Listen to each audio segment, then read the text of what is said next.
Dear friends, we could have such a sorrow in our hearts, such a frustration. I'm not appreciated by my superiors. I'm not appreciated by my companions. Even those who live with me, even they do not appreciate me. It could be happening. And yet one thing is true. We have our God. In prayer, if I'm rooted and grounded in prayer, this is a time of revelation. God speaking to our hearts. God giving us a new identity. God giving us a new mission. God giving us a new joy into our hearts. And this is what really our joy is, to be there in the presence of our God. My dear friends, who am I? St. Paul asked this question to himself, who am I? And he got the answer. And that answer was written into his heart so deeply that in every letter that St. Paul writes, the first verse, I, Paul is writing, who is the author of this letter? I, Paul, who am I? Called by God. Called by God. That is what I am. That's my identity. I'm called to a deep relationship with my God. I, Paul, called by God. Romans chapter 1, 1 Corinthians chapter 1, Galatians chapter 1, verses 1 onwards, we read this. Paul knew that was his identity. I'm called. I'm wanted. I'm accepted. I'm appreciated by my God because He has called me as His own into an intimate, personal relationship with Him. I, Paul, called by God. You know, in the early church, there was a crisis, as you know, because there were 12 apostles called by Jesus and given a mission. That's what apostleship is, called and having a mission. And these were the 12, Simon Peter onwards, the 12. And finally, when Judas betrayed Jesus and forfeited his apostleship, then came Matthias, a new person. But only 12. And many in the early church challenged Paul, Saul. He has not seen the Lord. He was not called by the Lord. And that's when Paul takes up that issue powerfully. I am called. I know this. I have seen my Lord. My Lord has called me. I have heard Him. That assurance, that affirmation, I am called by my God. Paul asserts it 4 times in the book of Acts, and in the letters of St. Paul, we read this 4 times. Paul describing his call. His call was so clear to him that he affirms it, he asserts it for everyone to know. I did not take up this mission on myself. I'm called by my God. Mother sent Mother Teresa. That's what we lovingly call her. He was asked, Mother, are you successful in what you are doing? Because Mother Teresa was taking up all challenging, greatly challenging apostolate, works of mercy. And she was asked, are you successful in what you are doing, in what you are taking up? You know what the mother said? You know that. It's quoted all over. The mother said, I don't seek to be successful. I don't seek to be successful. I just want to be faithful.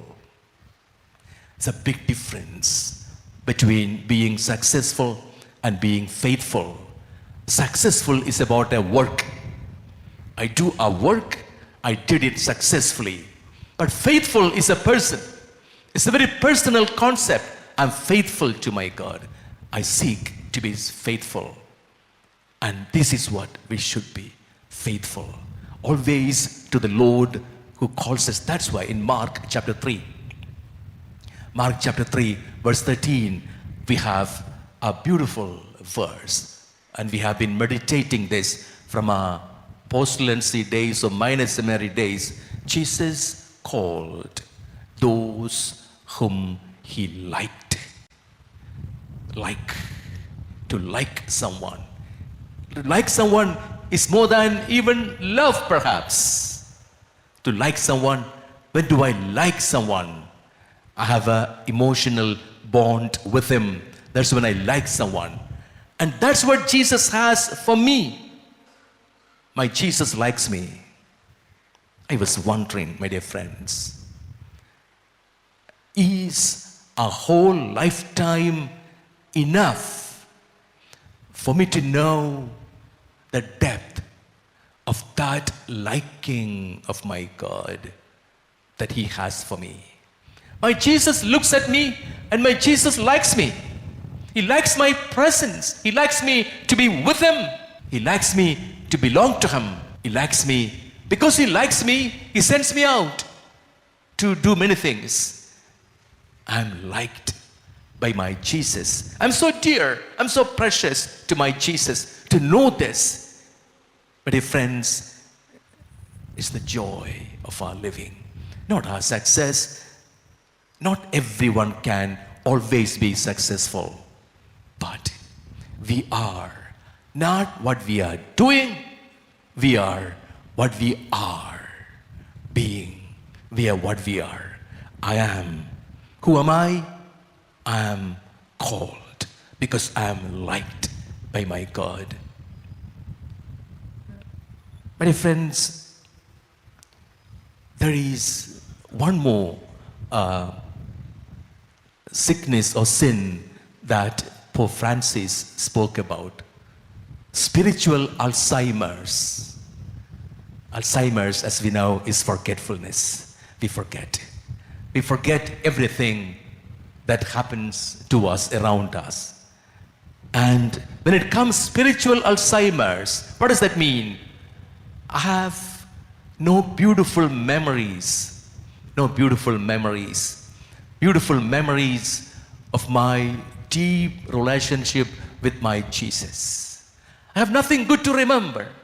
What Jesus spoke to me, what Jesus did to me, how Jesus loved me. I have nothing good to remember when I think about myself. Spiritual Alzheimer's could be a terrible disease. I have nothing good to remember. I have no memory to cherish.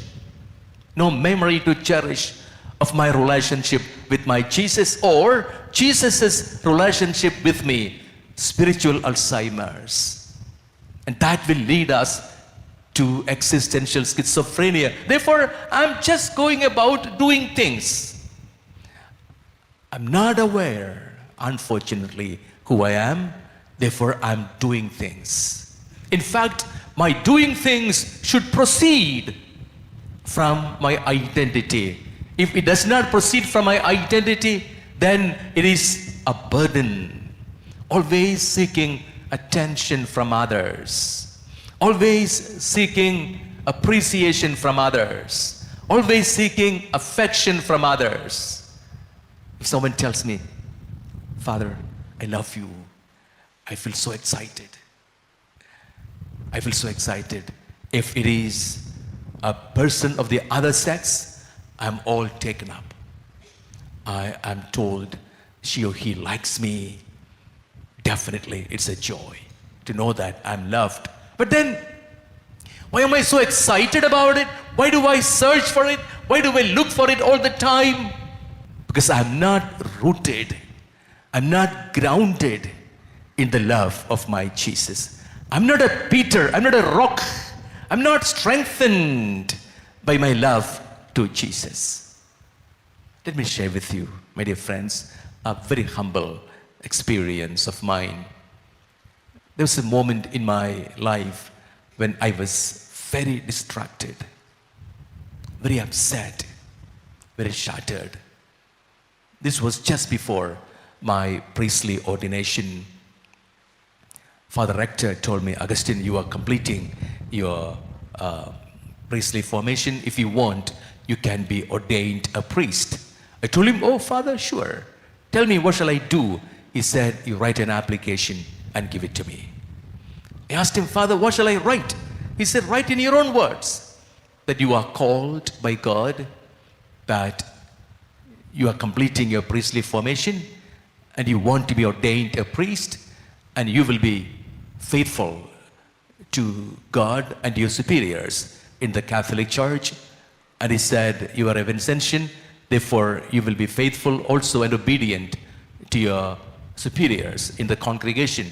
You write it and give it to me. I said, Father, I will just come back. I went to my room. I took a piece of paper. I began to write. I'm so and so. I'm completing my priestly formation and I want to be ordained a priest. I'm called by God. And I began to write, and slowly I realized my hands began to shiver. I was not sure anymore whether I'm really called by my God. I was not sure anymore. I always knew I was called. I always thought I was called. But I began to doubt, am I really called? I was 25 years old then. And if I'm not called, how can I commit my whole life to my God? I was all in doubts. I went to my spiritual director. My spiritual director was a German priest. You know, these Germans are very tough people. But this man was very understanding. I told him, Father, I have a problem. I'm writing my application. I cannot sign it because I don't know whether I'm called at all. I'm not sure anymore. Father, I asked him, can you tell me whether I'm called or not?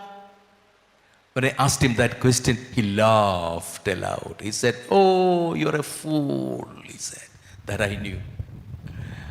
And he said, Augustine, how do I know whether you are called or not? If you are called, you should have heard it.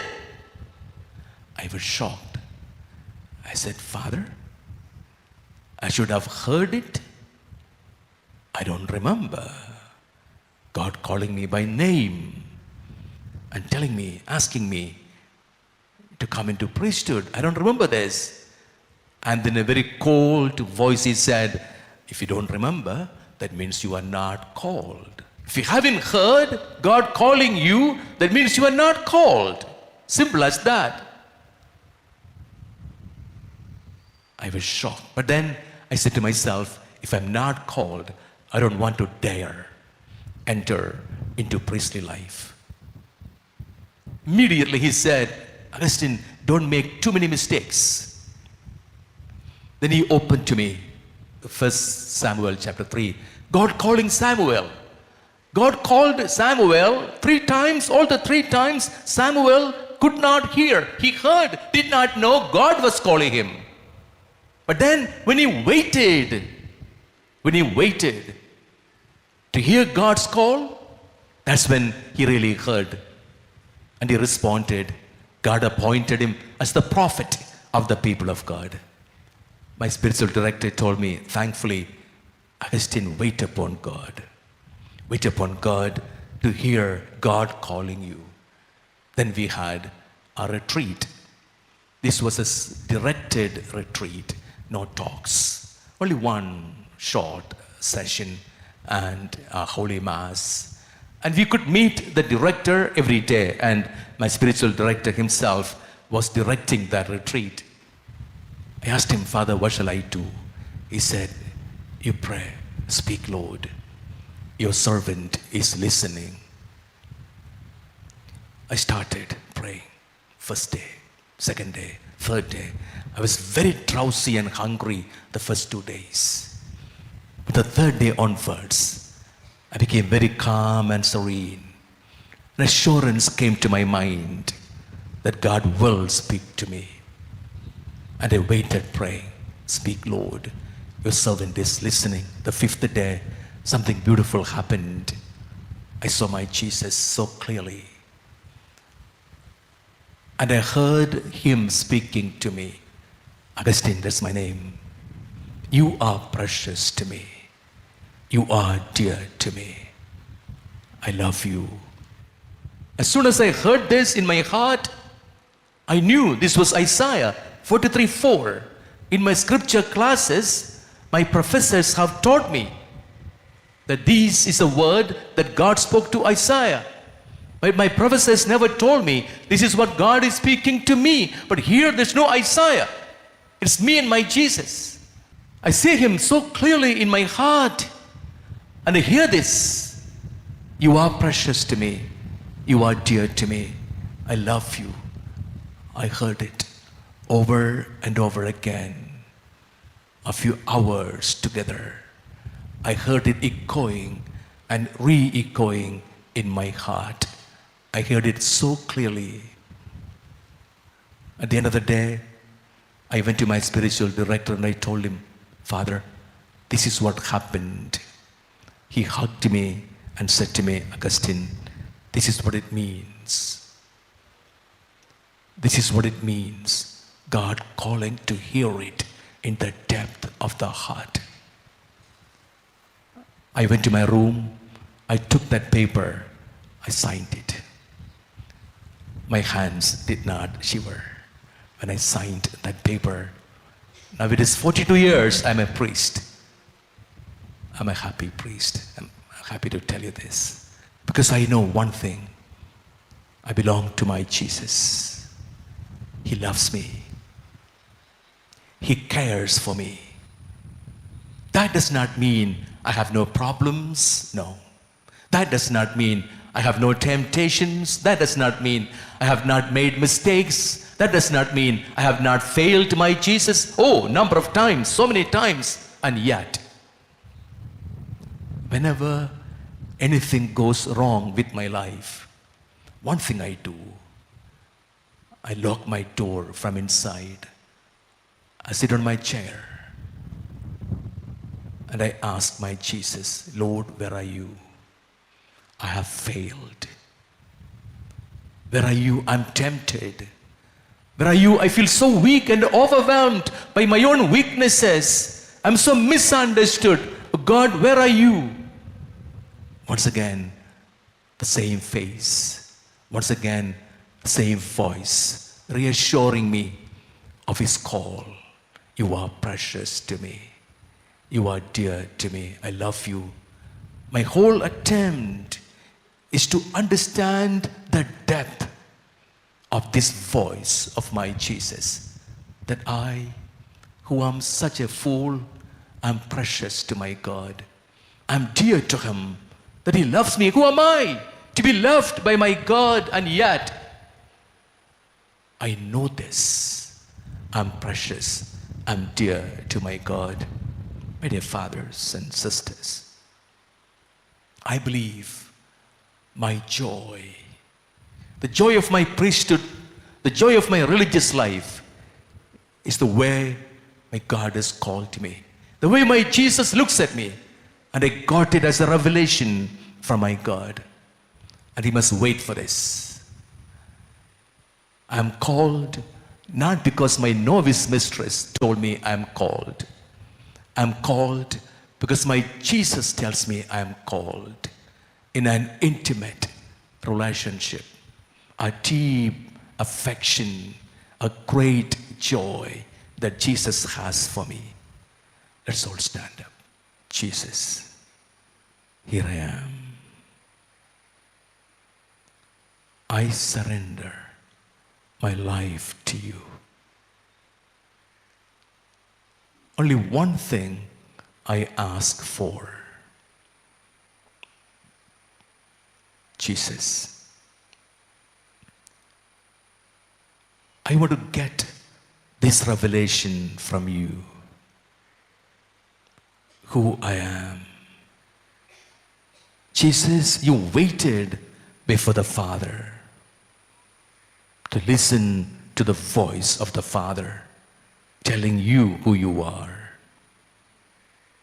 Only when you tell me who I am, I would really know my identity,